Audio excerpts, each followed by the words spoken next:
بسم الله الرحمن الرحيم. ياسين والقرآن الحكيم إنك لمن المرسلين على صراط مستقيم تنزيل العزيز الرحيم لتنذر قوما ما أنذر آباؤهم فهم غافلون لقد حق القول على أكثرهم فهم لا يؤمنون إنا جعلنا في أعناقهم أغلالا فهي إلى الأذقان فهم مقمحون وجعلنا من بين أيديهم سدا ومن خلفهم سدا فأغشيناهم فهم لا يبصرون وسواء عليهم أنذرتهم أم لم تنذرهم لا يؤمنون إنما تنذر من اتبع الذكر وخشي الرحمن بالغيب فبشره بمغفرة وأجر كريم إنا نحن نحيي الموتى ونكتب ما قدموا وآثارهم وكل شيء أحصيناه في إمام مبين واضرب لهم مثلا أصحاب القرية إذ جاءها المرسلون إذ أرسلنا إليهم اثنين فكذبوهما فعززنا بثالث فقالوا إنا إليكم مرسلون قالوا ما أنتم إلا بشر مثلنا وما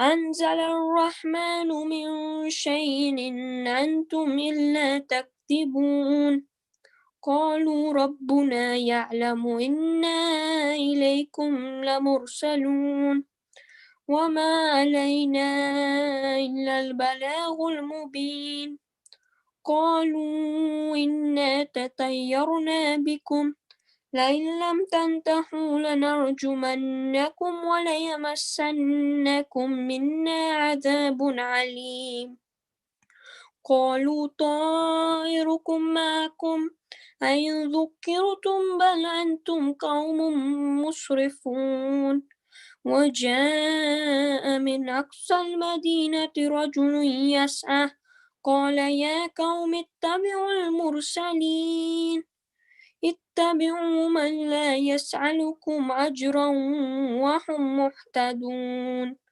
وما لي لا أعبد الذي فطرني وإليه ترجعون أتخذ من دونه آلهة يردني الرحمن بضر لا تغن عني شفاعتهم شيئا ولا ينقذون إني إذا لفي ضلال مبين إني آمنت بربكم فاسمعون قيل ادخل الجنة قال يا ليت قومي يعلمون بما غفر لي ربي وجعلني من المكرمين وما أنزلنا على قومه من بعده من جند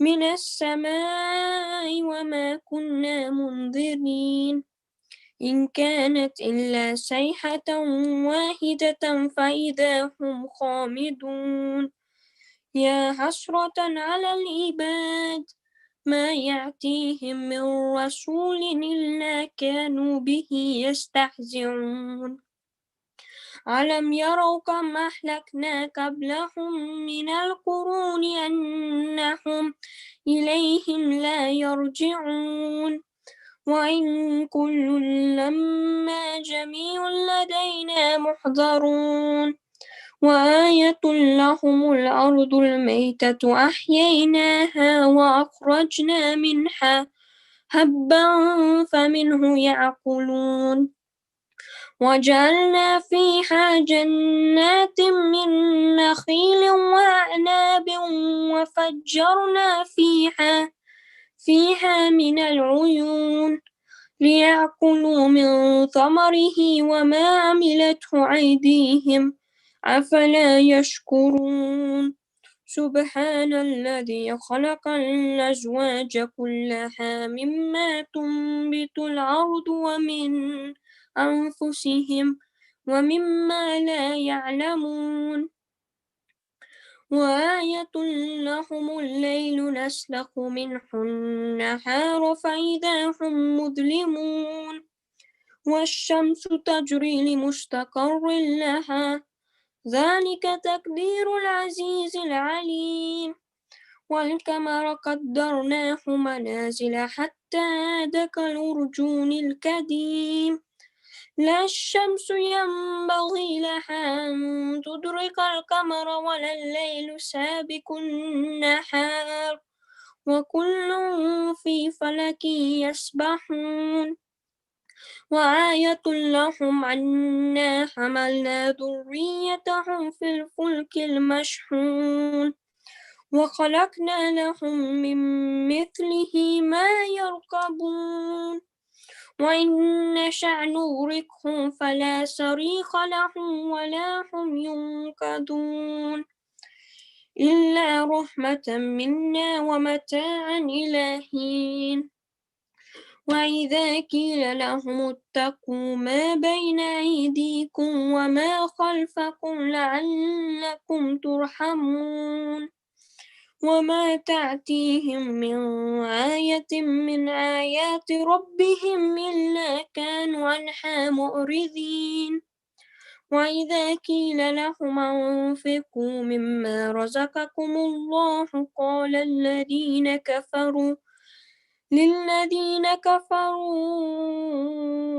للذين آمنوا ونطعم من لو يشاء الله أطعمه إن أنتم إلا في ضلال مبين ويقولون متى هذا الوعد إن كنتم صادقين ما ينظرون إلا صيحة واحدة تأخذهم وهم يخصمون فلا يستطيعون توصية ولا إلى أهلهم يرجعون ونفخ في الصور فإذا هم من الأجداث إلى ربهم ينسلون قالوا يا ويلنا من بعثنا من مرقدنا هذا ما وعد الرحمن وصدق المرسلون إن كانت إلا صيحة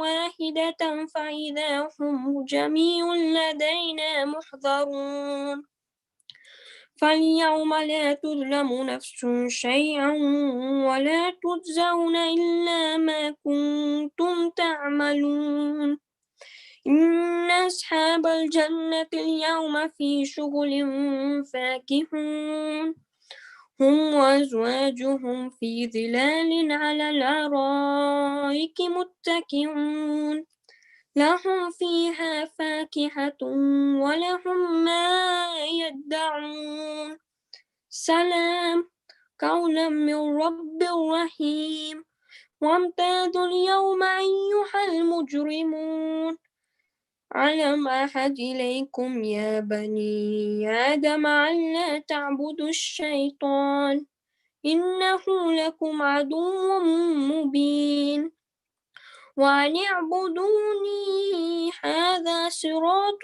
مستقيم ولقد أضل منكم جبلا كثيرا أفلم تكونوا تعقلون هذه جهنم التي كنتم توعدون اصلوها اليوم بما كنتم تكفرون اليوم نختم على أفواههم وتكلمنا أيديهم وتشهد أرجلهم بما كانوا يكسبون ولو نشاء لطمسنا على أعينهم فاستبقوا الصراط فأنى يبصرون ولو نشاء لمسخناهم على مكانتهم فما استطاعوا مضيا ولا يرجعون ومن نعمره ننكسه في الخلق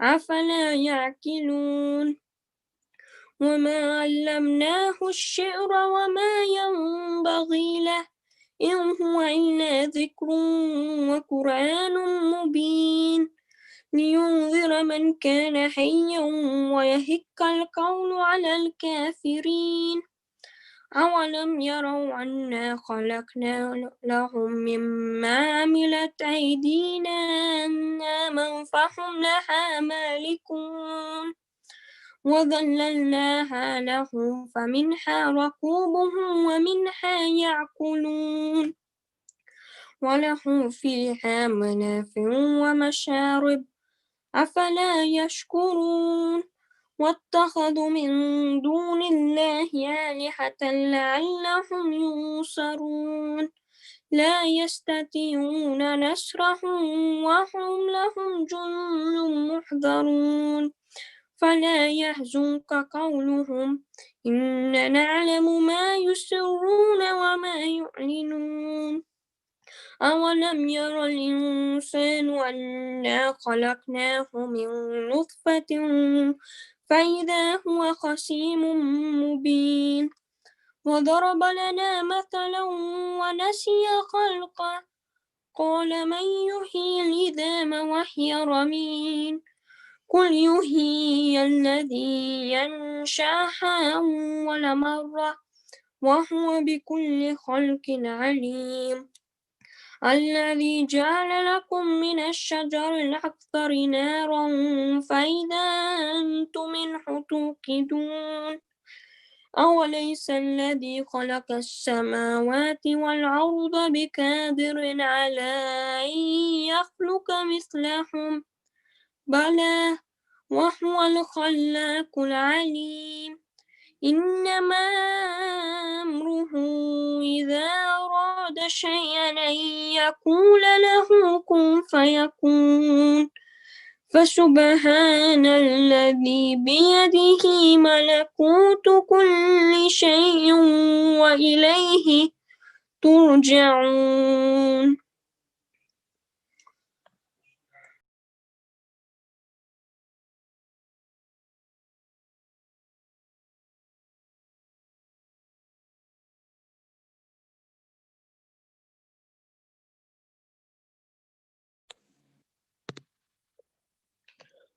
صلوا على محمد وآل محمد اللهم صل على محمد وآل محمد بسم الله टूटे बंदे कफन फातिमा के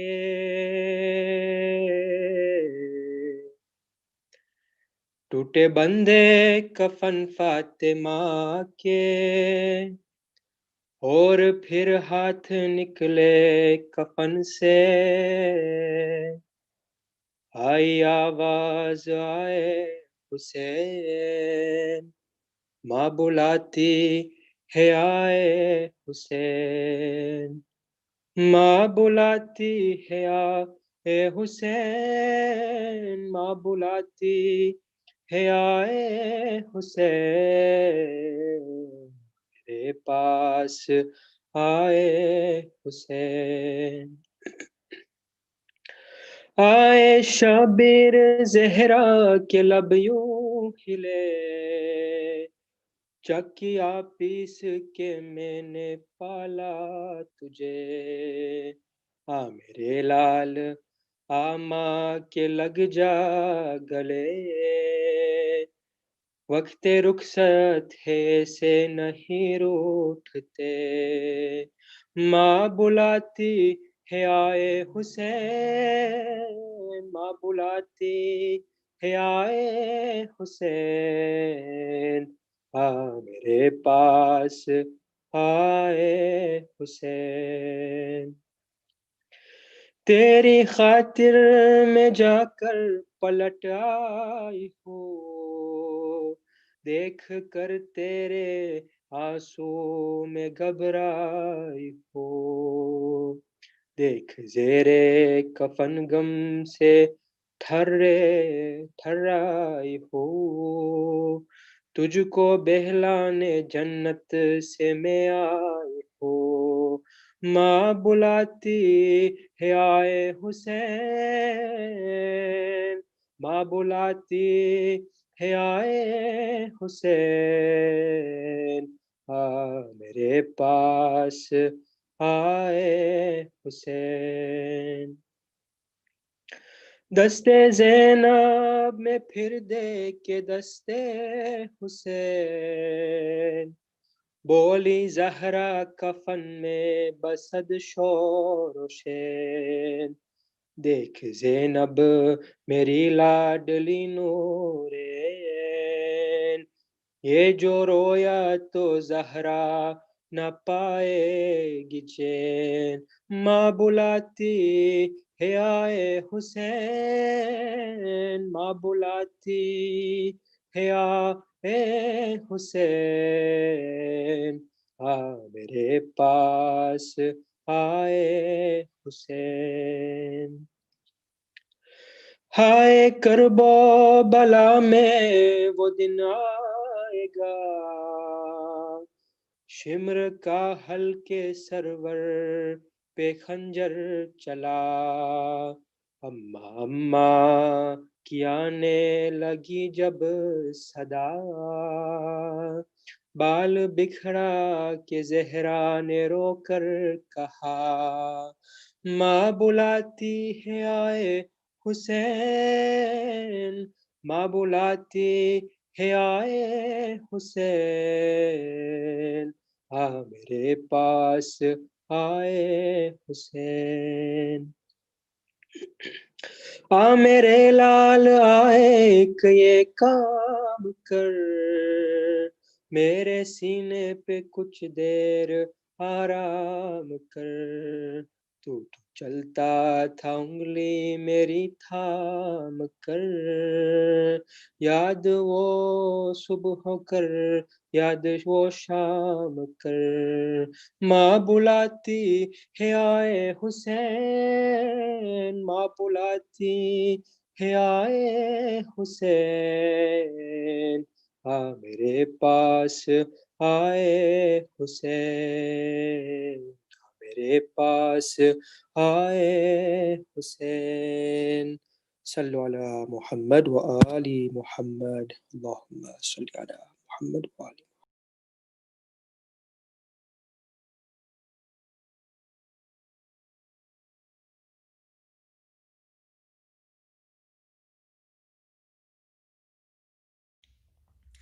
محمد وآل محمد صلوات اللهم صل على محمد وآل محمد۔ بھرے دربار میں روتی رہی کھری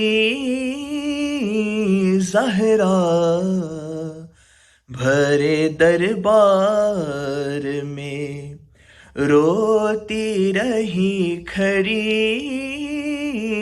زہرا، بھرے دربار میں نہ جانے کس طرح، نہ جانے کس طرح حق مانگتی رہی زہرا، بھرے دربار میں روتی رہی کھری زہرا، بھرے دربار میں سند کے ٹکڑے ہوا میں اڑا کے ہنسنے لگا، رسول زادی سے گستاخ ایسے کہنے لگا، بتا وہ کون سی،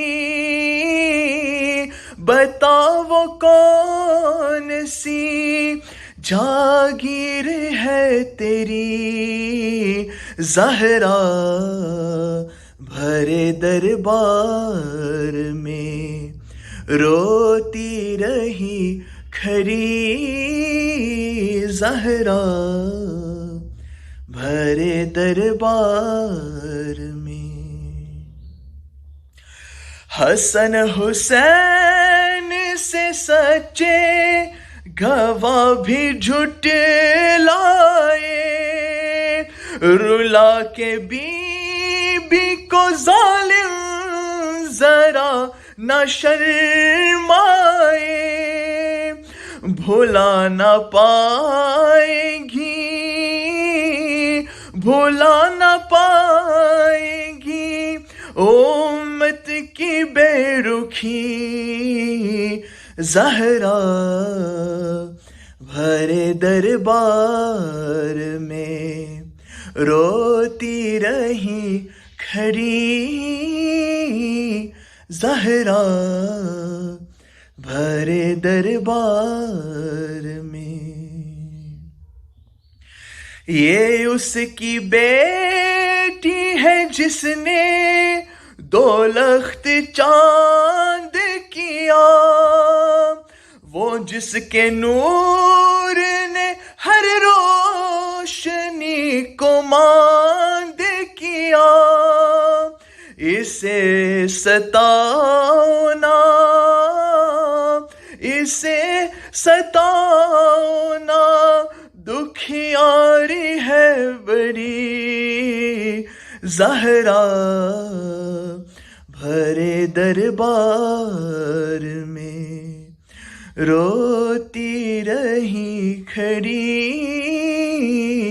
زہرا بھرے دربار میں۔ نبی کے بعد یہ کیا ہو گیا زمانے کو، کیوں کلمہ گو ہے چلے تیرا گھر جلانے کو، سہے گی کس طرح، سہے گی کس طرح تو یہ ستم گری زہرا بھرے دربار میں، روتی رہی کھری زہرا بھرے دربار میں، نہ جانے کس طرح، نہ جانے کس طرح حق مانگتی رہی زہرا بھرے دربار میں، روتی رہی کھری زہرا بھرے دربار میں۔ محمد و آل محمد صلوات۔ آ جاؤ چاند میرے،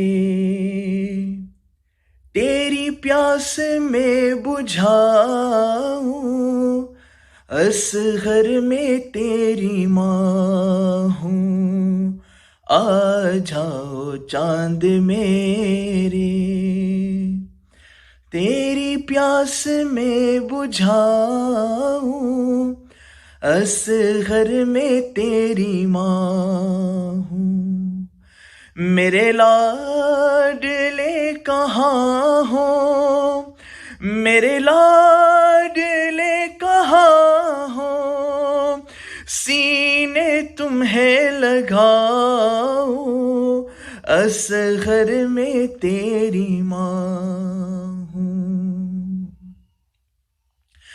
تیرے جھولے کو سکینہ رو رو کے چومتی ہے، تجھے رن میں ڈھونڈتی ہے، تیری موت کی خبر میں کیسے اسے سناؤں، اصغر میں تیری ماں ہوں، اصغر میں تیری ماں ہوں، بیٹا تمہارا قاتل میرے سامنے کھڑا ہے، جانے کیوں ہنس رہا ہے، چادر بھی لٹ گئی ہے، منہ کس طرح چھپاؤں، اصغر میں تیری ماں ہوں، اصغر میں تیری ماں ہوں، لگتا ہے ماں سے اصغر ناراض ہو گیا ہے، مقتل میں سو گیا ہے، ڈھونڈوں کہاں میں اس کو اور کس طرح جگاؤں، اصغر میں تیری ماں ہوں، اصغر میں تیری ماں ہوں، میری جان جا رہی ہے یہ سوچ سوچ اصغر، اس پھول سے گلے پر یہ تیر کیسے جھیلا، بہنوں کو کیا بتاؤں، اصغر میں تیری ماں ہوں، اصغر میں تیری ماں ہوں،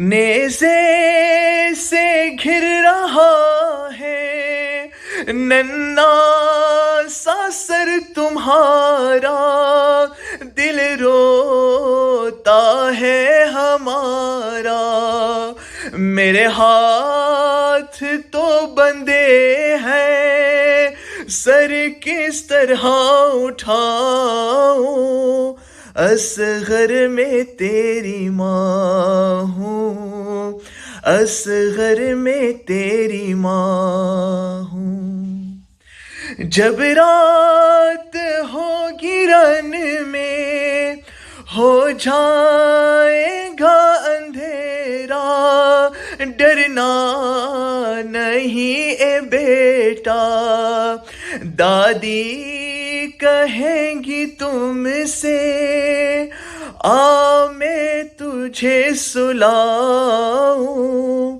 اصغر میں تیری ماں ہوں، اصغر میں تیری ماں ہوں، آ جاؤ چاند میرے تیری پیاس میں بجھاؤں، اصغر میں تیری ماں ہوں، اصغر میں تیری ماں ہوں، محمد و آل محمد صلوات اللہم صل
محمد وآل محمد صلوات اللہم صلی علی محمد وآل محمد اچھے اے میری بی بی، اے میری بی بی، تیرے در پہ استغاثہ ہے، تیرا ممنون میری شہزادی یہ جہاں سارا ہے. all together please wherever you are. یا زہرا، یا زہرا، یا زہرا، یا زہرا، تو ہمیں حفظ اور امان دے دے، اپنی چادر کا سائباں دے دے، تیری قدرت میں کیا نہیں بی بی، تو جسے چاہے دو جہاں دے دے، یا زہرا، یا زہرا، یا زہرا، یا زہرا. اے میری بی بی، اے میری بی بی، آنسوؤں میں دعا مانگی ہے، تیری تسبیح ہی پڑھ کے دل نے تجھے پکارا ہے، یا زہرا، یا زہرا، سب مل کے یا زہرا، یا زہرا. تیرا دربار وہ سخی در ہے، ہر فرشتہ جہاں گداگر ہے، تیرے مکروز آسماں والے، تیرا مکروز ہر سکندر ہے، یا زہرا، یا زہرا، یا زہرا، یا زہرا. اے میری بی بی، اے میری بی بی، تو سخی ہے تیرے بچے بھی، ایک راہی نہیں گواہی میں جگ یہ سارا ہے، یا زہرا، یا زہرا، یا زہرا، یا زہرا.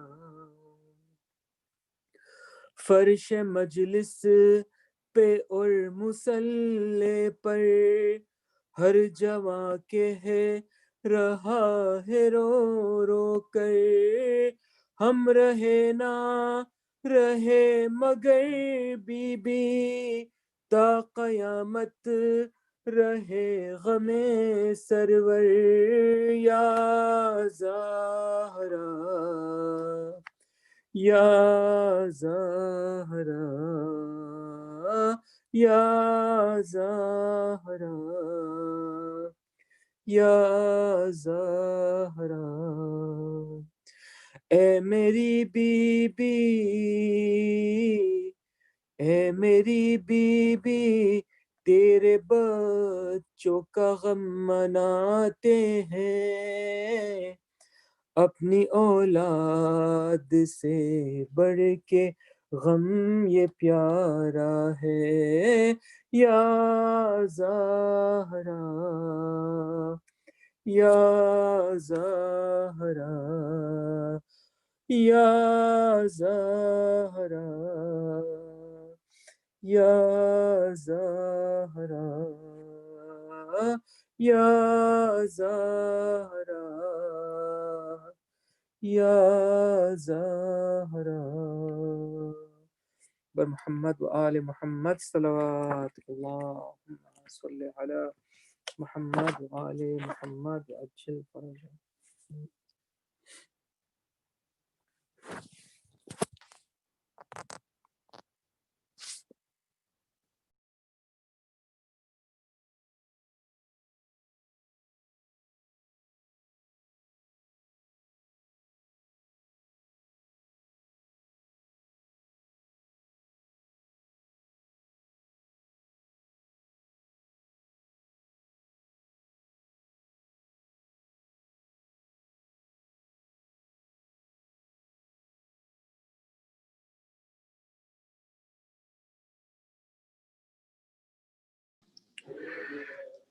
رحم الله من قرأ سورة المباركة الفاتحة. بسم الله الرحمن الرحيم. الحمد لله رب العالمين الرحمن الرحيم مالك يوم الدين إياك نعبد وإياك نستعين اهدنا الصراط المستقيم صراط الذين أنعمت عليهم غير المغضوب عليهم ولا الضالين. بسم الله الرحمن الرحيم. بسم الله.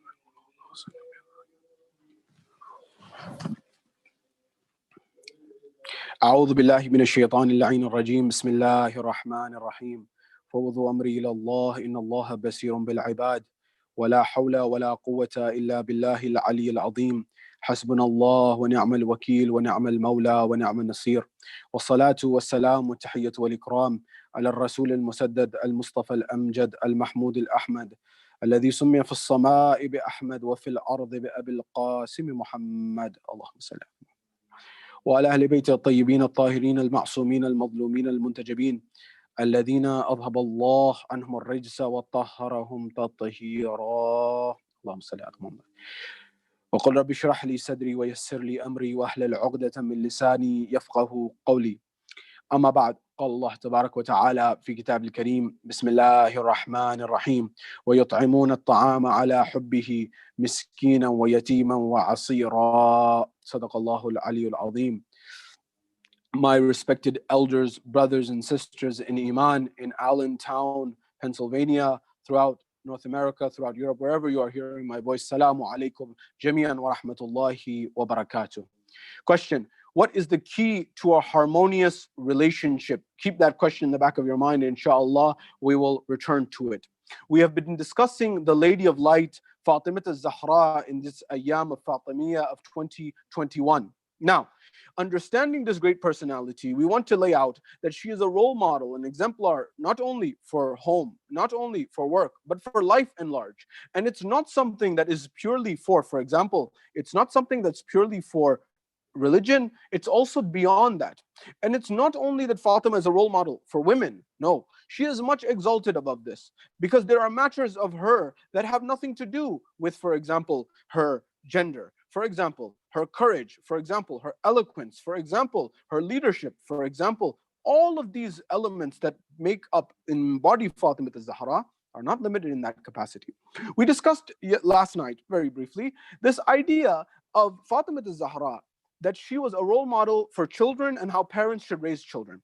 In particular, we talked about this idea of optimism and how she had hope in the most difficult times, that she was there when Rasulullah had filth thrown on him. She was there when Rasulullah was pelted with stones. She was there when Rasulullah was in Sha'bi Abi Talib. She was there when Rasulullah was starving. She was there when Rasulullah was in every difficulty. She was there to help. And it is for this reason that Rasulullah called her Abiha, the mother of her father, that she had that characteristics. Tonight, I want to advance the conversation, and I want to understand what traits, what elements can we adopt from her life and the life of her family in our own lives, so we can have harmonious families, in particular relating to husband and wife. What was the alignment of Fatima al-Zahra and Amir al-Mu'mineen? Were they on the same wavelength? Did they see the world similarly, or were they totally different? And based on that, how do we see our own lives? How do we see our own families? How do we see our own loved ones? Do we treat ourselves like Amir al-Mu'mineen treated Fatima al-Zahra and how Fatima al-Zahra treated Amir al-Mu'mineen? You see, unfortunately, one of the biggest challenges that we're facing globally, not only our community, many communities, in fact, humanity at large, but it goes under the rug, is domestic abuse. That the physical assault or verbal assault of a husband on a wife, or perhaps even vice versa. This is something that is a big problem in our world. I've told you this, I've experienced this, many speakers as well have to deal with phone calls, emails from individuals. Now, there's privacy related to these, that's not the point. The point here is that at a societal level, how can we have harmonious homes, loving, compassionate homes? Because if these majalis are not making our lives better, then what are we achieving out of them? Yes, the zikr of Ali Muhammad in itself has barakah. The zikr of Allah has barakah. These things have barakah. But why did Rasulullah come? Rasulullah came, إِنَّمَا بُعِثْتُ لِأَتَمِّمَ مَكَارِمَ الْأَخْلَاقِ, that I was ordained, I came to bring the best of akhlaq to you as a people, to you as a nation, to you as a civilization. And that is what Rasulullah did, in fact. You see, Rasulullah, he changed the paradigm of the Arabs. He changed the paradigm of those pagans at that time, in that place, who were burying their daughters alive. And he improved their morals. He improved their justice. He improved their ethics. He improved these things. When he did that, he changed the paradigm. And this is what Orientalists, this is what academics, when they've studied the life of Rasulullah, how he made the impossible possible is really one of the most powerful elements of what Rasulullah is and what he embodies. So therefore, when we look at Fatima al-Zahra, how do we understand her as an exemplar? How do we understand Fatima al-Zahra as a role model for home, for work, and for life in general and at large? For example, when we talked last night about this, I want to make one point. Make your children optimists. I mentioned this last night. In particular, teach them to advocate against their negative thoughts. What does it mean? Advocate against the negative thoughts means that when they have a feeling where their self-esteem is being affected, this is a tool to prevent against depression. When they're feeling that I always mess up things, I always fail tests, I always am clumsy, tell them no. You are just, in this maybe instance, you are careless. You're not always like this. Think about all the times that, for example, you brought a plate of food maybe, and all the times you brought it and it worked out well. This is just once. Don't say that you're always like this. Don't say that you always fail the exam. That will bring the courage into the child, and by making them an advocate against their negative thoughts, it will fight them against depression. Because depression arises when a person begins to think, I'm useless, I'm worthless. Now, there's a chemical aspect and a physiological aspect to depression and a science to it. I don't want to get into that. But there are certain elements of society. When we come to Fatima al-Zahra as a wife, what is the lessons that we can derive? Therefore, in the brief moments that we have together, I want to look at Fatima al-Zahra and her wedding to Amir al-Mu'mineen Ali ibn Abi Talib. How was this relationship? What was this relationship like? And how did they build their family? Then I want to look at what was the alignment between Imam Ali and Bibi Fatima and Lady Fatima al-Zahra salamullahi alayha. What was that alignment between those two? And how can that alignment teach us about our relationships? I want to then talk about how do we share affection? How do we share our affection? How did the Ahlul Bayt share affection with their families? Do we even do this? I want to then look at, for example, what are some of the fadail? What are some of the merits of Fatima al-Zahra? And what lessons you and I can learn from these merits so we can implement it in our own households, so we can implement it in our own families, so we can have peace and tranquility in our own families through the fadail of Fatima al-Zahra. And then I want to come to the musibah of Fatima al-Zahra. In particular, what is it that those enemies of Fatima al-Zahra, what traits did they have, and how did they use it against Fatima al-Zahra, inshallah. This is our agenda for the brief moments that we have together, inshallah, wherever you are, in Allentown, Pennsylvania, or across the globe, wherever you are hearing my voice. From the bottom of your heart, send a salawat on Muhammad wa Ali Muhammad. Allahumma salli ala Muhammad wa Ali Muhammad. The first element that I want to come to is the marriage of Ali and Fatima. Now, this is Ayyame Fatimiya, most certainly. However, we need to learn lessons from the life of Fatima al-Zahra. We need to learn lessons from the life of Ali al-Murtada and how they lived in society. Otherwise, how do we benefit ourselves? How do we better ourselves? What is the point of, for example, yes, there's a barakah in the majalis in itself, but do we progress over 10 years, 20 years, 30 years of listening to majalis? What do we take home? What's the message? I want to give some of that message today, inshallah, tonight. Number one, with respect to Fatima al-Zahra, when it was time for her to get married, many of the chieftains of Arabia some of the wealthiest people, some of the most privileged people, some of the highest status people, they came for her to ask for her hand in marriage, for the proposal. Now, I'm saying this and I'm speaking to those who want to get married, those who are married, those who have been married and want to get married again. Anyone who has any connection to marriage, listen very carefully. Because these are lessons for you and I to understand. How many situations in our world we're finding that divorce is happening in our own community sometimes. Why? Because the relationship was established on the wrong metrics in the beginning. What do I mean? One person came for the proposal of Fatima al-Zahra. He was very prestigious. His family was very renowned, very prestigious. Rasulullah said, no, I'm not here for the prestige. Allah has to decide who she's to marry. Thank you very much. May Allah bless you, inshallah. And he moved on.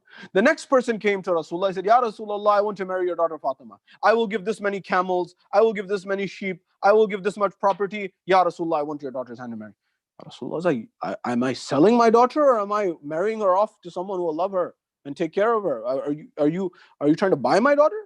You know, it's amazing how at that time this was occurring and still occurring till this day.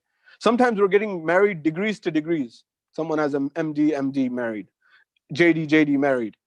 And I'm not necessarily against that, and who am I to even say anything here? What I'm saying here is, on paper, some of these marriages look perfect, and yet in reality what's happening is the marriage is happening and divorce is taking place. Why? Because everything that was looked at was looked on paper.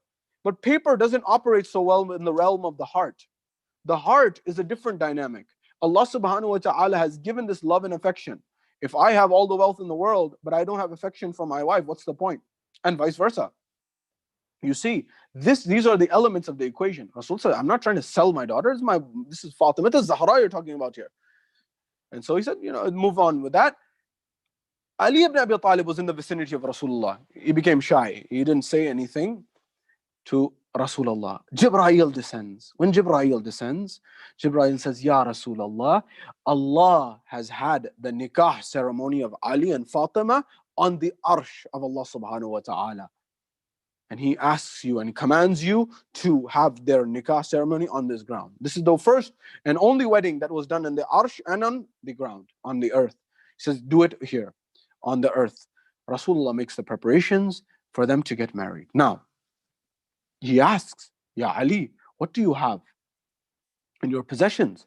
He says, Ya Rasulullah, I don't have much. I have a horse, I have a shield, I have a sword, and some say he had a ring. I have these things. Ya Rasulullah, I'm of humble means. He said, Ya Ali, you see the horse, the sword, the ring, these things are yours and they are to protect the deen. They are to protect the religion. Keep this in point in mind, it will come up soon. Ali ibn Abi Talib was always at the defense of Islam, always defending Islam with his sword and with his. He said, this shield that you have no need for it. This armor, you have no need for it. The other side, the enemy needs it. Go sell it. Amir al-Mu'min does as Rasulullah says, he sells it. He brings the money, a humble amount, and they make the arrangements for the marriage. When they get married, what is the alignment of these two individuals? Alignment meaning, are we on the same wavelength? One of the biggest things that causes disputes in marriage is financial issues. The husband and wife are not on the same wavelength in terms of finances. I'm saying this because in COVID, based on the emails and calls that I've gotten and other speakers have gotten, many people are concerned about getting married and are they on the same page? And those who are married are having many troubles and many problems. Financially, it may be a difficult time. And on top of that, we are starting arguments. Amir al-Mu'mineen says, in a troubling time, in a test, in a difficult time, to get worried on top of that is another test in itself. Sometimes we have a difficult time. We worry about it, and we start taking our anger and aggression out on others. We don't know how to deal with it. I'm speaking to myself first and foremost. That makes a bala, a musibah, a difficulty on top of a difficulty. I already have a financial difficulty. Now on top of that, I get upset and angry at everyone. Is that right? Amir al-Mu'min says, no. Control yourself. Calm yourself. There's a one commentator was talking about this idea that you don't have to worry about things. You have to do things. He says, no, I have to worry about someone responding. I have to worry about my bill. I have to pay my phone bill, for example. I have to pay my car bill. I have to pay my house mortgage. He said, I have to worry about that. He said, no, you don't have to worry about it. You have to pay it. Yeah, sure. You have to pay it. But you don't have to worry about it. And if you understand this distinction, it can cause you a lot of tranquility and peace in your mind. That yes, you have to do things. But much of the story that we create in our mind causes us to suffer more than we have to. This is what the ancient Greeks also used to call man suffers. Seneca says man suffers more in his imagination than in reality. This is also the key to what Ahlul Bayt alayhimus salam, in their most difficult time, they didn't lose trust in Allah. Even if things were burning around them, so to speak, they still had calmness in heart. Try to develop that. Slowly develop it. Fatima al-Zahra and Amir al-Mu'mineen get married. One day, we're told there's a moment in time that Ali al-Murtada has become Fatih Khaybar. He wins Khaybar. He's the one who brings victory at Khaybar. When he brings victory at Khaybar, at that point in time, when he's coming back, all the Muslims are coming back. There is jubilance in the world, in the Muslim world, in Medina in particular, the capital of the Muslim world.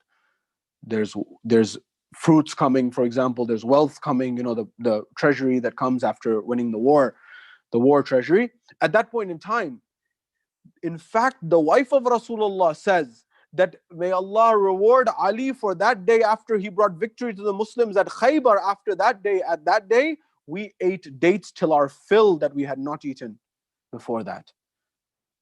Ali al-Murtaza is the Fatih of Khaybar. When you are the Fatih, when you are the winner, when you are the one who brings victory, at that point in time, when you bring victory, you get the most Baytul Mal. You get the most reward because you're the one who brought victory, naturally.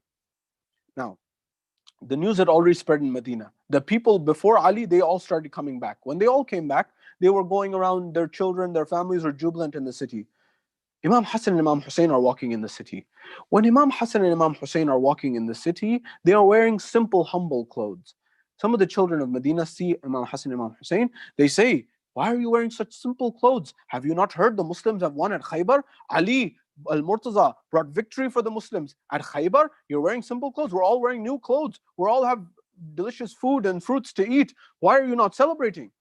Now, Imam Hassan and Imam Hussein at this point could say that, look, our father is Ali al-Murtaza. You all are enjoying because my father brought you victory. Nobody else was willing to bring victory or able to bring victory. They didn't do that because this was Ahlul Bayt alayhimus salam. At that point in time, they went home. Those children went their way. Imam Hassan and Imam Hussein went their way. When they went their way, they come to the door of Fatima al-Zahra, the house of Ali and Fatima. They enter. Salamu alaykum wa alaykum salam. Our mother, we have heard and we have seen in the city of Medina that people are joyous, people are jubilant, people are excited, people are happy. Why? Because our father Ali al-Murtaza has brought victory for the Muslims. He's brought victory for the Muslims. Now that he's brought victory for the Muslims, they are all celebrating. They have new clothes, they have fruits to eat, they're very happy and joyous. Has our father returned? Has our father brought anything back yet? At that same moment in time, Ali al-Murtaza is returning from Khaybar himself and coming back towards Medina. When he's coming back towards Medina, Ali al-Murtaza, at that point in time, when he gets to the door of Medina, when he enters with all this war treasury, because he's the winner, he's the Fatih of Khaybar, he brought victory. At that point in time, all the miskeen, the poor of Medina got in front of Ali. They knew who to go to. They knew who to stand in front of. At that point in time, they say, Ya Ali, we are the poor, we are the fuqara, we are the miskeen of Medina. Give us something, help us, assist us. At that point in time, Ali al-Murtaza says, here for you, here for you, here for you. He begins to give each and every one of them. When he begins to give each and every one of them, they all take, they all appreciate, and they all go on their own ways. Ali al-Murtaza has nothing left. He's given everything away in the way of Allah subhanahu wa ta'ala. He gets and he begins to walk towards his own home. When he begins to walk towards his own home, he comes to the door of Fatima al-Zahra, his own home, knocks the door, enters the house. Salamu alaykum wa alaykum as-salam. At that point in time, when he comes and enters into the door, they said, Ya Ali, we've heard that you brought victory for the Muslims. Congratulations to you. May Allah reward you. He says, my dear wife, my dear family, thank you. May Allah bless you, inshallah. It was through the will of Allah subhanahu wa ta'ala that He brought victory through us. At that point in time, we've heard that you've brought victory and many of the Muslims are joyous. They have new clothes, they have fruits to eat, they're happy, they're jubilant. Did you get anything? Of course they know, they're saying for you and I. Ali al-Murtaza says, my dear family, my dear wife Fatima al-Zahra, you know that I got a lot, Allah bestowed upon us. But when I got into Medina, when I came to the city, as soon as I entered the city, the fuqara, the masakin, the poor of Medina, they all came in front of me. When they all came in front of me, they asked me. When they asked me, you know me, I'm Ali, I cannot say no to them. I began to give and give and give up until the point there was nothing left. Oh, my dear family, I gave everything away in the way of Allah subhanahu wa ta'ala. They said, Alhamdulillah. But this is the line I want you to remember that Fatima said. She said, Ya Ali, I would not have been so happy had you brought back that wealth with you as I am now that you've told me that you've given it all away in the way of Allah subhanahu wa ta'ala. Imagine. Juxtapose. Compare that response of Fatima al-Zahra to what my or your response may be in this time and age. You know, did you not think about your children? Did you not think about me? Did you not think about the family? Yes, there's a place for that at some level, but do we trust in Allah subhanahu wa ta'ala? This was the alignment of Fatima al-Zahra. This was the alignment of Ali al-Murtaza. They were on the same page at every moment in time. That's why the Quran said the verse that I recited at the beginning, وَيُطْعِمُونَ الطَّعَامَ عَلَى حُبِّهِ مِسْكِينًا وَيَتِيمًا وَعَصِيرًا, that they give out of their love for Allah to the poor, the orphan, and the wayfarer. This is Ahlul Bayt alayhimus salam. This is their position. Now, what is our role? How do we benefit from this? What tools, what jewels, what gifts do you and I derive in our own lives to benefit? Now, I want to give some practical advice, inspired by Ahlul Bayt, but in a modern framework. There's a book I recommend you all read. Some of you may have read it. I invite you to read it again, by Dr. Gary Chapman. It's called The 5 Languages of Love. Now, these are all Islamic principles that have been framed in a particular way that you and I can understand. However, these principles are timeless, and you will find numerous traditions on this from the Ahlul Bayt alayhimus salam. But I want you to have a harmonious relationship. That's why I'm sharing this with you. What's the point if we talk about how wonderful the relationship of Ali and Fatima was, when our own homes we have fights and arguments? You see, the first victims of arguments between husband and wife are the children. The children suffer trauma, and sometimes that's lifelong trauma. So don't argue in front of children. You see, that will have an impact with them for the rest of their life. There's no school for being a parent. There's no school for being a husband or a wife that I know of, at least. There should be more, by the way. But I want to invite you and I to learn these lessons from the University of Ahlul Bayt alayhimus salam, if I can use that term. To learn this from the University of Ahlul Bayt alayhimus salam. I remember I've told you this in Allentown before, but I'm reminding you, because reminding helps, as the Quran says. فَذَكِّرْ إِنْ نَفَعَتِ الذِّكْرَى. And nonetheless, at this point in time, I want to remind you, there are 4 horsemen of doom that Dr. John Gottman says in his book, that if you see these 4, know that there's going to be problems in the marriage. He is able to predict with 95% accuracy if a marriage and a relationship will last. If these 4 things are there, then it's very difficult. He says, if there's criticism, if there's defensiveness, if there's stonewalling, if there's contempt. If these 4 things, these are the 4 horsemen of doom. If you and your husband and wife have these in your relationship, be careful. So what was it again? Criticism? You didn't take out the trash, not because you don't like me, or not because you forgot, but because you want to upset me on purpose. You did it, number 1. Number 2, defensiveness. Oh, yeah, I didn't do that because this, because that, because this, because that. Now, you may be right, but all the other person hears is, oh, I'm right, you're wrong. That's also a problem. The 3rd level is stonewalling. Stonewalling, we're not going to talk about it. Qadiya, bas qadiya. We're not going to talk about it. That's a big problem. That's a form of dominance. You have to, if you're not going to talk about it now, say, well, let's talk about it at this time in the future. Right now, I have some things going on. Can we talk about it tomorrow at this time? Make sure you complete the conversation. Number 4 is the worst, contempt. Contempt is when you make personal attacks at your spouse. You say you are incompetent, you are unintelligent, you are this, you are that. You actually make comments about their physical appearance. They may not look good, things like this. This is one of the worst things that can happen in a relationship. Don't ever do this. He says, if I see contempt, it's a sure sign. The solution is what? Dr. John Gottman says 2 things: kindness and generosity. Kindness with your words and actions, generosity with your words and actions. Doesn't necessarily mean you have to spend a lot of money. No, just thought, time. A small gift here and there goes a long way. And look at your spouse with rose-colored glasses. I want to give you something new here that may help you, especially in this COVID environment where we're getting a lot of emails and calls where husbands and wives are having problems. Ali and Fatima didn't have these problems. Now, they are divinely appointed, certainly. They are ma'soom, certainly, no doubt. They are the reason for the creation of the kainat in the universe, certainly, no doubt about it. But what can we learn from them? There must be something, is there not? Number 1. Dr. Gary Chapman mentions this, and I want to give you Islamic motivation on each one. He says we all have something called an affection tank. or a love tank. What does this mean? You see, sometimes when you have your car and you're driving, that car, the gas goes on E, it goes on end, and you have to refill it. Similarly, we have an affection tank. Then when it becomes low, we have to refill it. Now, the type of fuel that we put into our relationship is different for each person. Sometimes you go to the gas station, there's 87 grade, 89 grade, 92 grade, whatever there is, 90 grade, these different types of grades. And sometimes you have a premium car, you have to put premium gas, things like this. Similarly, we all have different ways of expressing our affection. Pay close attention here. Because one of you, as a husband and wife, maybe the husband has a way they want to see action as affection and appreciation, where the wife wants to hear words. Or for example, someone wants to feel touch, and maybe a pat on the shoulder, maybe a pat on the back, maybe, for example, a hug. This is touch. There are other people who, for example, they want quality time. They just want to spend time. There are certain people who, for example, they want gifts. There are these 5 levels. And knowing these and what your level of affection is, what the other person's affection language and what fills their tank, these 2 things, knowing both of those, can lead to a very harmonious relationship. One level is, for example, touch, just patting someone on the shoulder, or for example, on the arm, or for example, giving a hug, touch. This is one type of affection that one person needs. This is one, maybe you in the audience who's listening right now, for our dear brothers and sisters in Allentown. Maybe this is for someone else, it's words. They want to hear words of appreciation, words of appreciation. For other people, for example, it's actions. They want to see actions actually happen. For a 4th kind, it's gifts. It doesn't have to be very expensive, small gift, but that goes a long way. And for a 5th category of people, it is time, quality time. By the way, this is not just husband and wife, it's also children.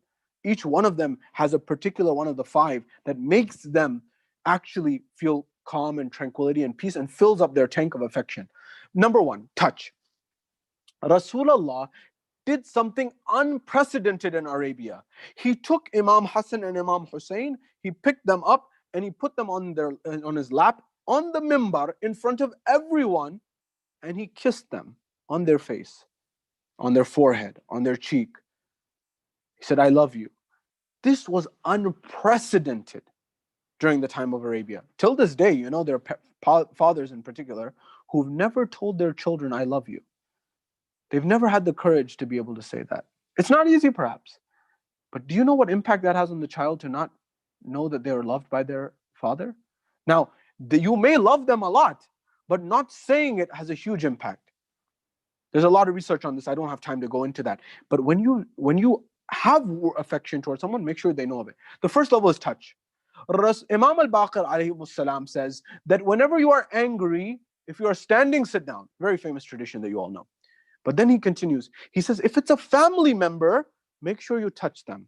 Maybe touch their arm, touch them on the shoulder. That will have an impact. It will calm them down, it will soothe them.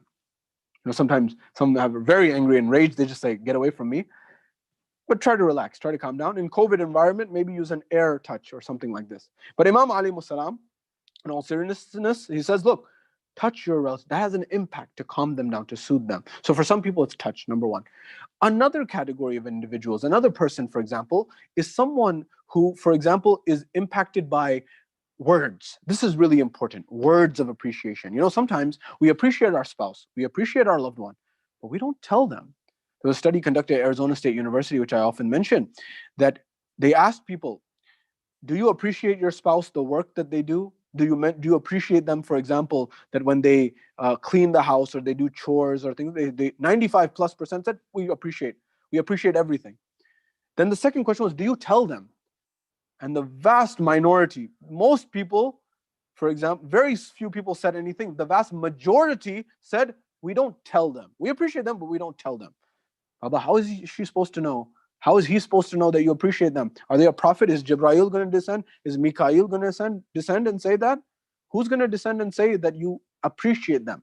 Some people need words. Dr. Chapman himself says in his book, he said, there was a lady who, for example, she wanted her husband to fix the ceiling fan. To fix the fan. Can you fix the fan? Can you fix the fan? Every day. She said, never did it. He never did it. I went to Dr. Chapman. Dr. Chapman, I've been asking my husband for weeks and weeks and weeks and months and months and months, fix the ceiling fan. He doesn't do it. He said, very good. So he thought about, what is the language of this? What is the thing that fills the tank of this person? He said, I want you to, so she asked a few questions, she answered, and then he said, look, I'd want you to make sure you do two things. Number one, do not mention the ceiling fan at all for the next 2-3 weeks. Don't mention it at all, number one. Number two, I want you to notice the small things that he does, or the big things, whatever he does, and appreciate them. Just say a few words of appreciation. You took out the trash, thank you so much. You looked after the children, thank you so much. You worked long hours, thank you so much. Whatever it is, sincerely, honestly appreciate it. So do these two things. Now, by the way, this goes both ways. The husband should also definitely appreciate the wife. But this is one example I'm giving. She said, Dr. Chapman, she came back after 3 weeks. Dr. Chapman, I did exactly as you said. I didn't mention the ceiling fan at all for 3 weeks. And I just did what you said. I appreciated the things that he did with my words. He said 3 weeks didn't pass by. He fixed the ceiling fan himself. I didn't say a word. I said, exactly. That's how it works. Understanding what is it that your spouse or significant other or your child needs. Understand that need, address the need, and you'll have happiness and tranquility. The words go very far. Imam Kadhim alayhi salam says, look, if you care about someone, if you have a likeness towards someone, if you like someone, tell them that you like them, because that will bring your hearts closer. You know, sometimes we appreciate someone, we never let them know that. And you know, that one line of you saying that you like someone, you appreciate someone, can change their life. Believe me. Believe me. I've had experiences myself in my lecturing career through Ahlul Bayt alayhimus salam, that look, people said that I didn't have hope. You gave me one word of encouragement and changed my life. You have that power. You have that ability with your loved ones, with your family, with your friends. Say one word of encouragement. You know, sometimes we don't analyze ourselves best. Sometimes people are looking at us. They see us better. You know, we have blind spots. You know, when you're driving, you have a blind spot. Similarly, we don't see what makes us angry, what makes us stressed, what makes us worried. Others people see it sometimes much better than us. So when you give someone a word of appreciation, it raises their integrity, their knowledge, and their capacity, and they get happier. So use that. Use words of encouragement. Imam al-Kadhim says, when you like someone, appreciate someone, tell them. Don't hold it in your heart. You know how many people go to the grave with praise and sweet words and thoughts for other people in their heart and mind, and they never tell them. And they don't know what that person could be suffering through. It could help them and change their life. So the second level is words. The third level is action. And this is very important. You know, what actions are you taking? What actions am I taking that can help better? You know, some people need actions. You know how much ajr, sawab, reward there is into help someone through your actions, a Muslim in particular, but anyone at large. Imam Hasan al-Mujtaba is in the masjid. He's in i'tiqaf. I'tiqaf is when you're in the masjid, you don't leave the masjid. You're there for a few days. Imam's in i'tiqaf. A man comes to the Imam in the masjid. He said, Yabna Rasulullah, I'm in a very dire, difficult situation. I have a loan, and the person who I have the loan with, he's called back the loan. He wants the money immediately. He said, Yabna Rasulullah, I don't have the money. Imam Hassan says, unfortunately, I don't have the money as well right now. I'm in i'tiqaf, I'm in the mosque. He says, then the man says, Yabna Rasulullah, if you can't help me financially, at least do something for me. At least talk to the guy. At least have a meeting with him. You know, you're the grandson of Rasulullah. Maybe if you tell him, maybe he will give me some more time. Maybe he'll help me out a little bit. Maybe he'll reduce the amount. Something you can do, right? Imam said, very well. He got up. He went to go towards his shoes to leave towards the masjid. Everyone's watching the Imam. They said, Yabna Rasulullah, you're in i'tiqaf. You don't know this? Of course, he's in i'tiqaf. He knows. He says, I've heard from my father who heard from Rasulullah that when one is in need, someone who helps a brother who is in need, he gets 9,000 days and nights of ibadah written in his sheet of rewards. Days and nights of ibadah and worship. That is, that this act of helping someone is much greater in the eyes of Allah than this i'tiqaf, which has a huge reward in and of itself. We don't understand sometimes. Actions, helping someone around in the house can go a long way in the eyes of Allah subhanahu wa ta'ala, in the eyes of Ahlul Bayt alayhimus salam. These things go a long way. The third level is actions. The fourth level is gifts. This is very important. And there's numerous traditions in hadith about gift giving and how much reward you get for gift giving. But nonetheless, if you give a gift, it doesn't have to be very expensive. It could just be a small thing. You know, us men, many times we're looking at numerical value. We're saying, oh, the more value necessarily, it's better. Not necessarily. Women, generally speaking, in some research, not all the time, I don't want to stereotype in any way, it's not necessarily the monetary value. Sometimes it's just the thought goes a long way. For us men, we say 12 roses is better than one rose. For sisters, sometimes it's one rose is equivalent to 10 roses or 20 roses. But the principle is there. What is the principle that did you remember the person in your thoughts and show through your actions? That's the next level. The third level with respect, the fourth level is time. This is extremely, the fifth level, the final level, time, quality time. Rasulullah would begin his day. He would begin his day with spending it playing with Imam Hassan and Hussein, his grandchildren. Now, the person who's leading the Muslim empire, the busiest person on the planet from that society's standards, he's starting his day by playing with his grandchildren. Now, you may say this is the Prophet. What about a worldly example? Jeff Bezos, wealthiest man in the world. He spends his day, he starts his day by spending it with his children. And make sure that he has breakfast with them, talks to them. Because these people, Rasulullah is way too exalted. But people who think in this world have realized that there are certain things you can never get back in life. You know, Jeff Bezos, he uses regret mitigation. He tries to reduce the amount of regret on his deathbed. That's how he makes all his decisions. So the number one regret that people have on their deathbed, according to research from hospices, is what? The number one regret people have on their deathbed is, I wish I spent more time with my family. Don't have that regret. Spend time, give quality time to your children, to your spouse. Give them the best time that you have, not when you're drained. Because what are you doing everything for? Yes, you're doing that for them, but make sure you take out time for them, so that 20, 30, 40, 50 years down the line, you're not like, I gave my whole life to my career and I didn't leave anything for my family. Quality time. These 5 things will give you a sense of harmony and tranquility in your household. We're told there's a moment in time where Imam Amir al-Mu'mineen, he comes to his wife Fatima al-Zahra in their home and says, oh Fatima al-Zahra, how are you? Fatima al-Zahra is unwell. She says, my husband, I'm a little unwell. Pray for me, inshallah Allah gives me shifa. Now, of course, it's for us to understand. At that point in time, Amir al-Mu'mineen says, my dear wife Fatima, we've been married for how long? You've never asked me for anything. You've never requested anything from me. You've never asked me for anything. Can you please ask me for something? I want to give it to you. I want to gift you something. She says, Ya Ali, my father said when we got married, he said, oh Fatima, Ali has humble means. He's not the wealthiest person. Just make sure you don't trouble him. Just make sure you don't bother him. So I never asked. And alhamdulillah, you made sure I had everything. I had everything I needed. I didn't need anything. Alhamdulillah. He said, no, Fatima, I insist. Please, allow me this opportunity to bring you something. She said, very well. If you really want to bring me something, maybe a pomegranate. I would love to have a pomegranate. That would be wonderful. Amir al-Mu'min says, very well. He goes to Qambar. He says, Qambar, can you go to the bazaar and bring a pomegranate, please? He says, very well. Qambar goes to the bazaar. He begins to ask around at the grocery stores, as you would call it, the shopping plazas of the time, the bazaar. He says, do you have a pomegranate? Do you have a pomegranate? Do you have a pomegranate? One after the other, yes. No one has a pomegranate.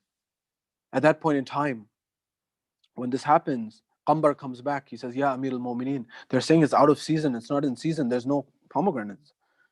Amir al-Mu'mineen says, very well, let me go. Amir al-Mu'mineen goes to the bazaar. When Imam Ali goes to the bazaar, when he gets there, he begins to ask around. People know Ali ibn Abi Talib.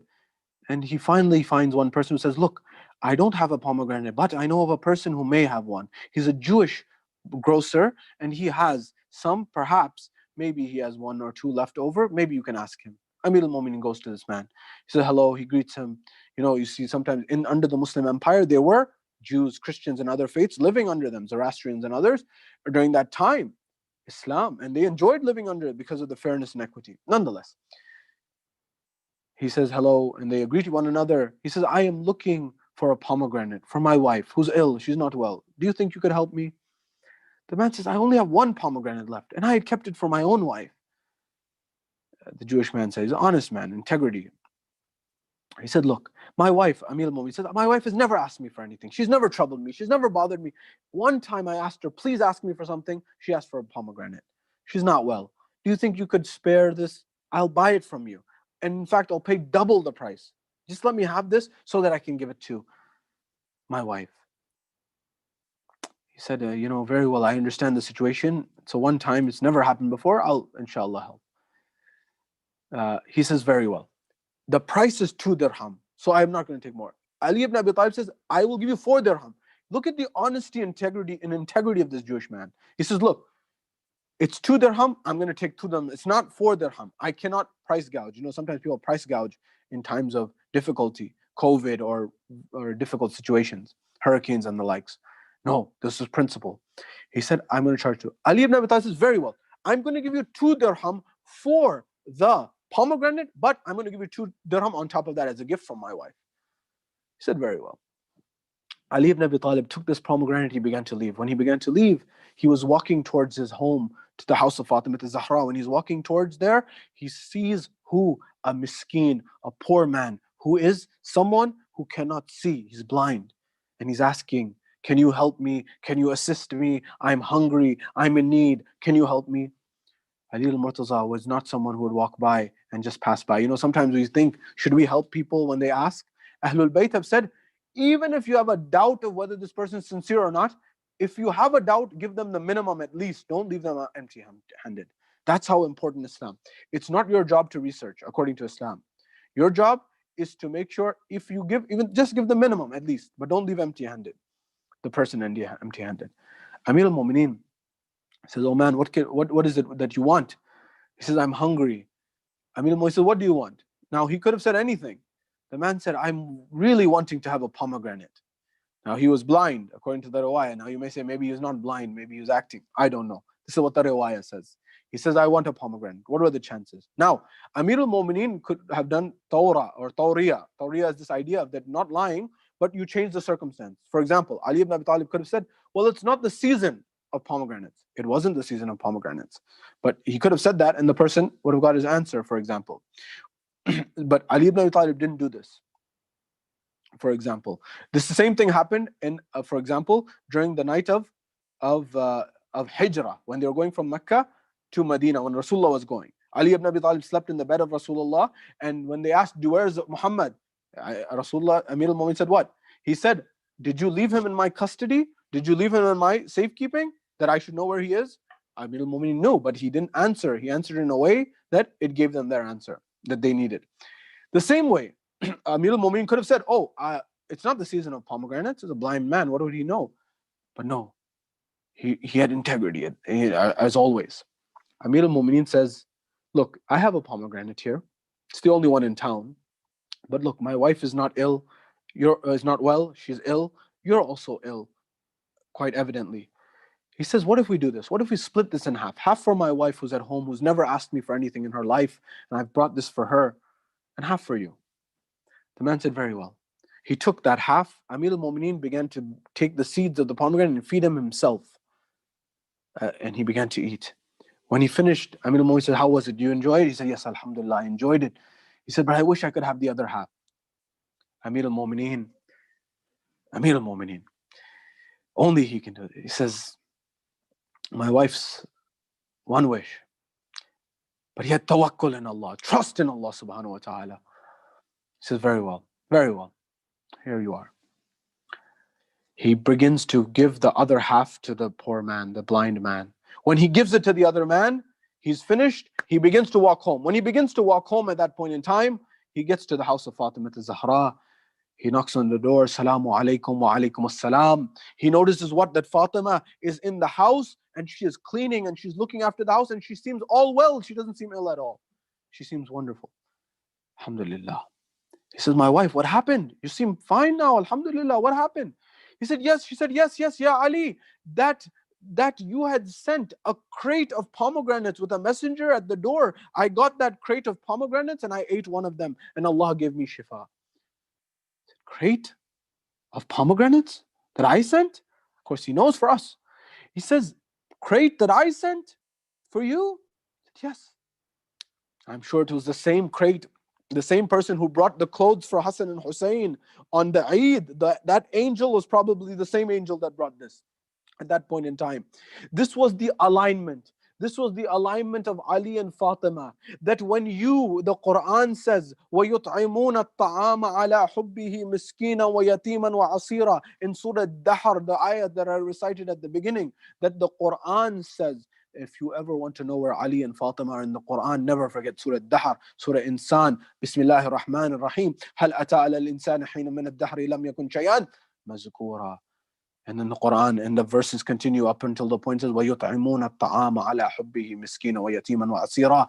And they give out of their love for Allah to the poor, to the orphan, to the wayfarer. When they do this, Allah gives them in this world and especially in the hereafter. Have trust in Allah. Have trust in Allah. Inshallah, He will bless you and your families. I've taken enough of your time. Tonight is the night of Fatima Zahra. Tomorrow, inshallah, I will go into Fadak, the historical background and the complete musibah and the masaib of Fatima Zahra. But for tonight, just understand a few things. A few things, not much. You see, Fatima Zahra, what is her level? How exalted is Fatima? What is her level? What is her grandeur in the eyes of Allah subhanahu wa ta'ala? The poet says, Kahan main aur kahan madho sanaye Fatima Zahra salamullah alaiha. Kahan main aur kahan madho sanaye Fatima Zahra salamullah alaiha. जो कुछ कह दूं तो ये भी है अताए Fatima Zahra salamullah alaiha. Where am I and where is the zikr of Fatima Zahra, this talk of Fatima Zahra, that if I'm able to even say anything about Fatima Zahra and her praise and her honor, this is the ata, this is the giving, this is the help of Fatima Zahra herself.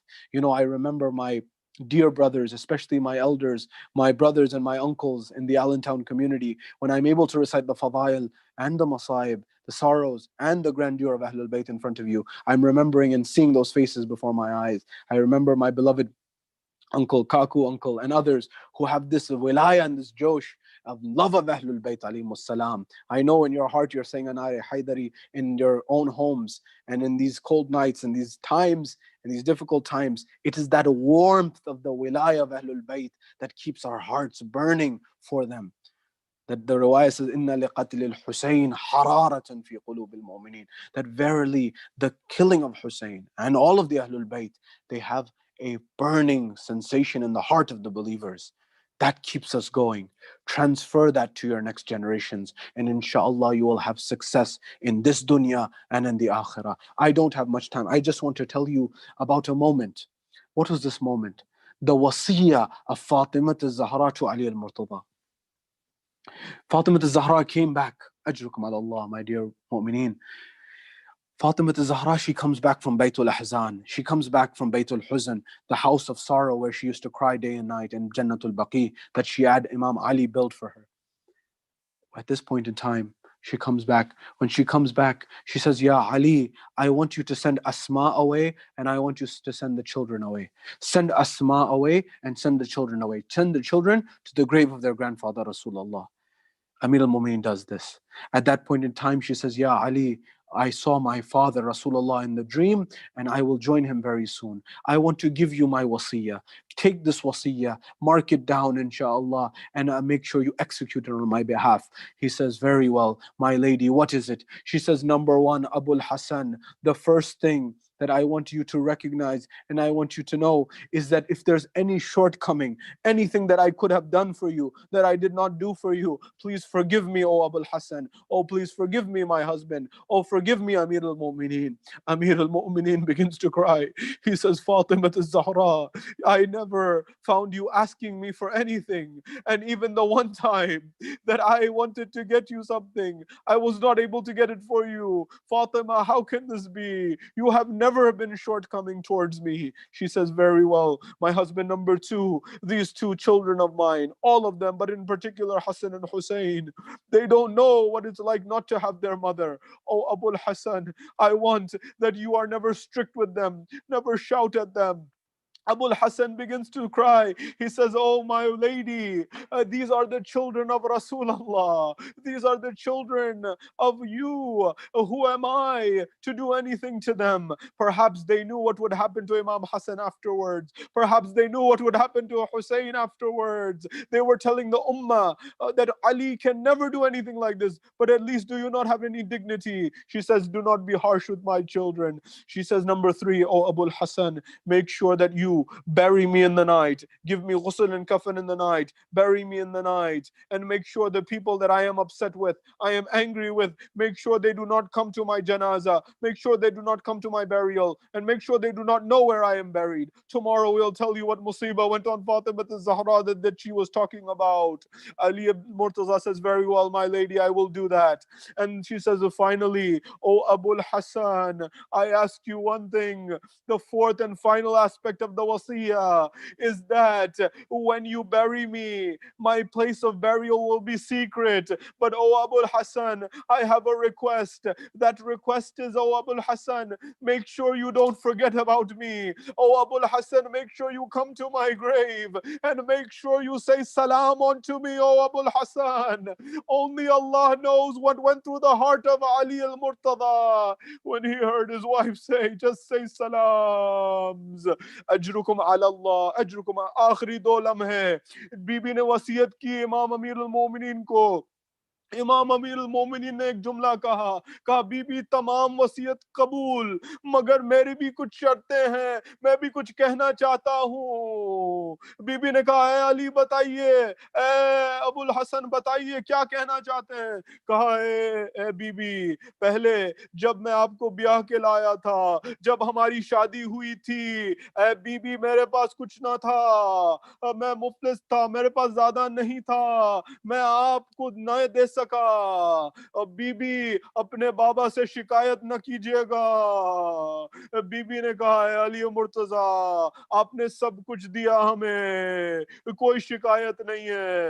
امام ابو الحسن امیر المومنین نے کہا، اے be be دوسری چیز، آپ جب اپنے بابا سے ملیے گا ان سے میرا سلام کہیے گا، اور پھر یہ بتائیے گا کہ امت نے آپ کے ساتھ کیا کیا، یہ بتائیے گا کہ محسن کے ساتھ کیا ہوا، یہ بتائیے گا کہ آپ کے دروازے پہ آگ آئی، یہ سب بتائیے گا.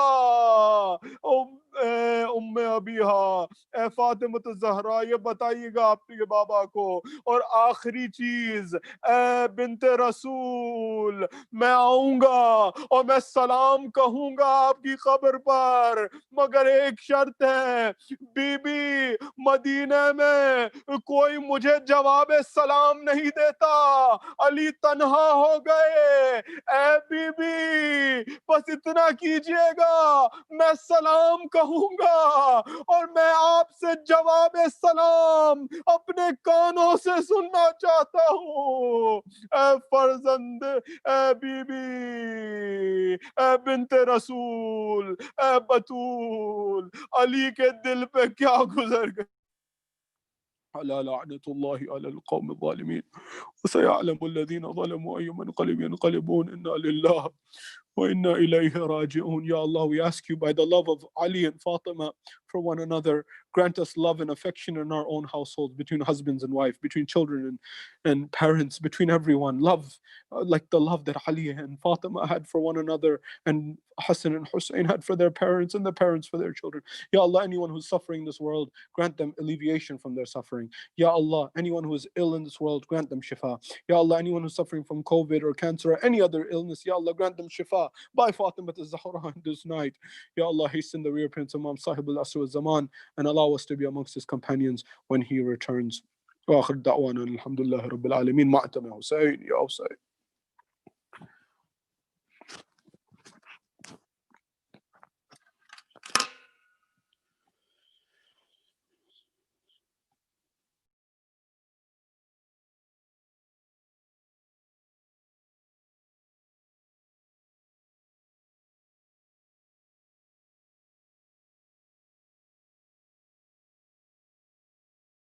اے میری بی بی،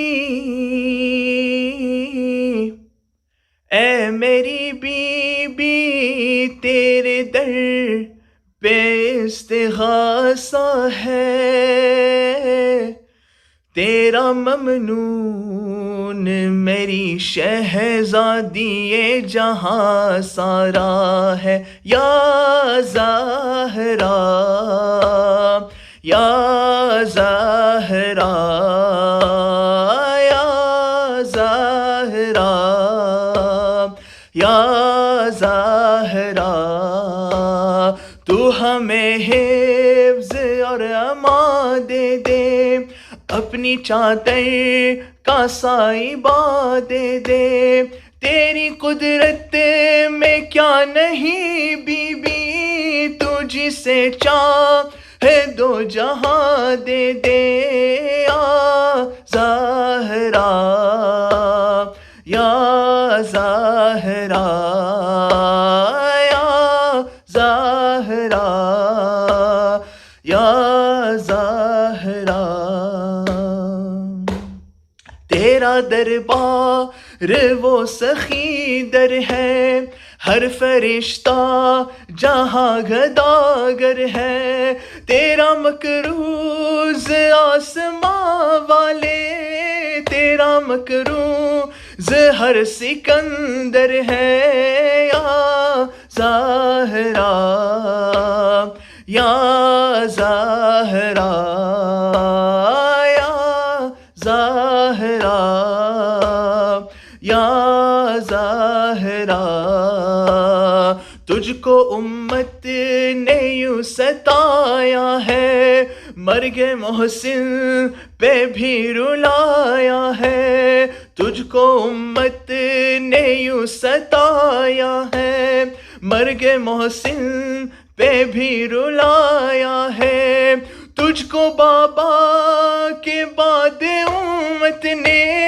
ہائے دربار میں بلایا ہے، یا زہرا یا زہرا یا زہرا یا زہرا، فرش مجلس پہ اور مصلی پر ہر جواں کہہ رہا ہے رو رو کر، ہم رہے نہ رہے مگر بی بی، تا قیامت رہے غم سرور، یا زہرا یا زہرا یا زہرا یا زہرا،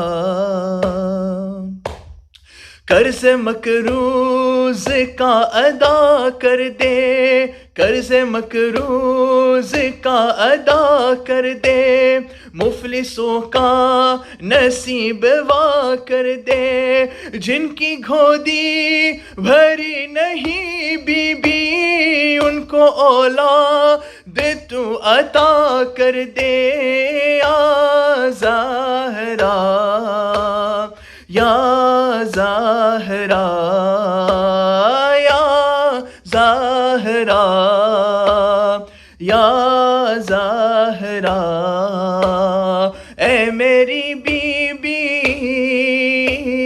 اے میری بی بی، تیرے در پہ سر جھکاتے ہیں، ہر حسینی کا تیرے ٹکڑوں پہ ہی گزارا ہے، یا زہرا یا زہرا یا زہرا یا زہرا، فرض مومن سے غم جدا کر دے، بس غم کربلا عطا کر دے، فرض مومن سے غم جدا کر دے، بس غم کربلا عطا کر دے، بے خطا قید میں ہے جو مومن، معجزے سے انہیں رہا کر دے، یا زہرا یا زہرا یا زہرا یا زہرا راتیں اندھیری سنسان بن ڈھونڈوں کہاں تجھے گل بدن راتیں اندھیری سنسان بن ڈھونڈوں کہاں تجھے گل بدن رو رو پکاری ماں دل جلی ننھا میرا اصغر کہاں گیا رے ڈھل گیا سورج شمع جلی ننھا میرا اصغر کہاں گیا رے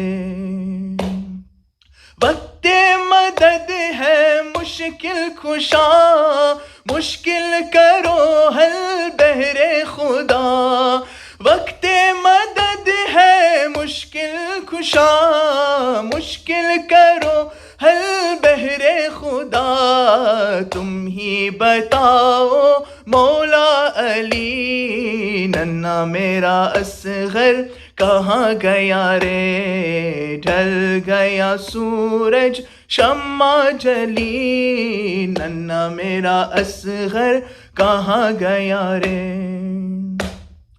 جنگل میں کس جا تو کھو گیا جھولا ہے خالی اے محل کا جنگل میں کس جا تو کھو گیا جھولا ہے خالی اے محل کا کس کو جھلائے اماں تیری ننھا میرا اصغر کہاں گیا رے ڈھل گیا سورج شمع جلی ننھا میرا اصغر کہاں گیا رے یہ تو بتا دے اے حرملا چھیدا ہے کیوں تو نے ننھا گلا یہ تو بتا دے اے حرملا چھیدا ہے کیوں تو نے ننھا گلا ڈوبی ہے خون میں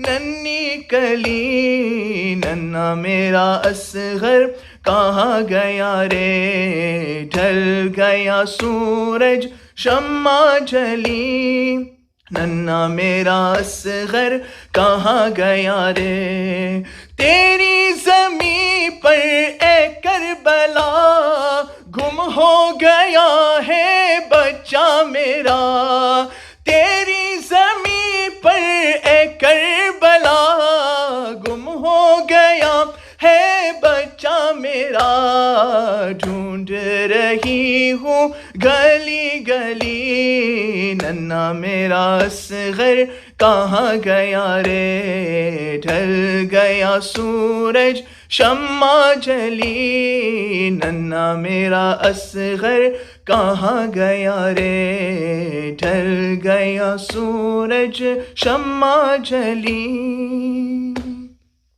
ننھا میرا اصغر کہاں گیا رے رحم اللہ من يقرأ سورة المباركة الفاتحة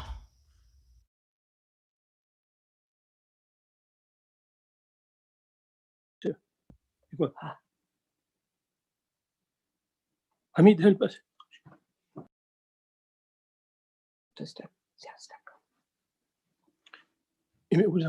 اللهم صل على محمد وآل محمد بسم الله الرحمن الرحيم اللهم كن لوليك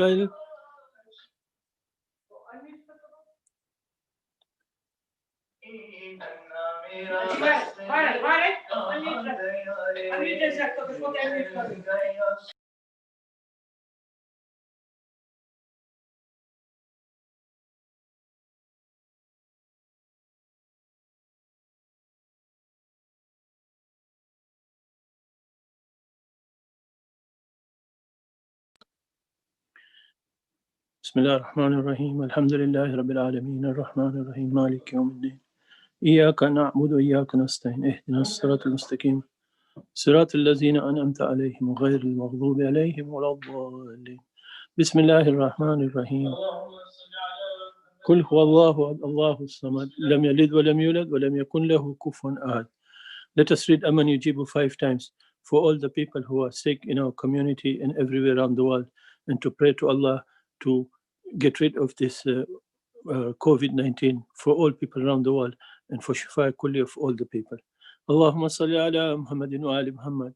Bismillahir Rahmanir Rahim. Amman yujibul mustarra iza da'ahu wa yakshifu as-su. Amman yujibul mustarra iza da'ahu wa yakshifu as-su. Amman yujibul mustarra iza da'ahu wa yakshifu as-su. أمن يجيب المضطر إذا دعاه ويكشف السوء أمن يجيب المضطر إذا دعاه ويكشف السوء. Ya Allah, with the wasila of Bibi Fatima Zahra alayha salam, please grant shifa to all mu'mineen, mu'minat around the world who have any kind of sickness. Allahumma salli ala Muhammadin wa ali Muhammad. بسم الله الرحمن الرحيم. السلام عليك يا مولاي يا أبا عبد الله وعلى الأرواح التي حلت بفنائك. عليكم مني جميعا سلام الله أبدا ما بقيت وبكى الليل والنهار، ولا جعل الله آخر العهد مني لزيارتكم. السلام على الحسين وعلى علي بن الحسين وعلى أولاد الحسين وعلى أصحاب الحسين جميعا ورحمة الله وبركاته. السلام عليك يا مولاي يا غريب الغرباء السلطان أبا الحسن مولانا علي بن موسى الرضا، كن شفيعنا وشفيع والدينا في يوم الجزاء ورحمة الله وبركاته. السلام عليك يا بنت فاطمة المعصومة ورحمة الله وبركاته. السلام عليك يا مولاي يا صاحب العصر والزمان، الأمان الأمان الأمان. السلام عليك يا خليفة الرحمن. السلام عليك يا شريك القرآن. السلام عليك يا كعبة الإيمان. السلام عليك يا إمام الإنس والجان. أجل الله لك ما وعدك من النصر والظهور الأمن ورحمة الله وبركاته. اللهم صل على محمد وآل محمد.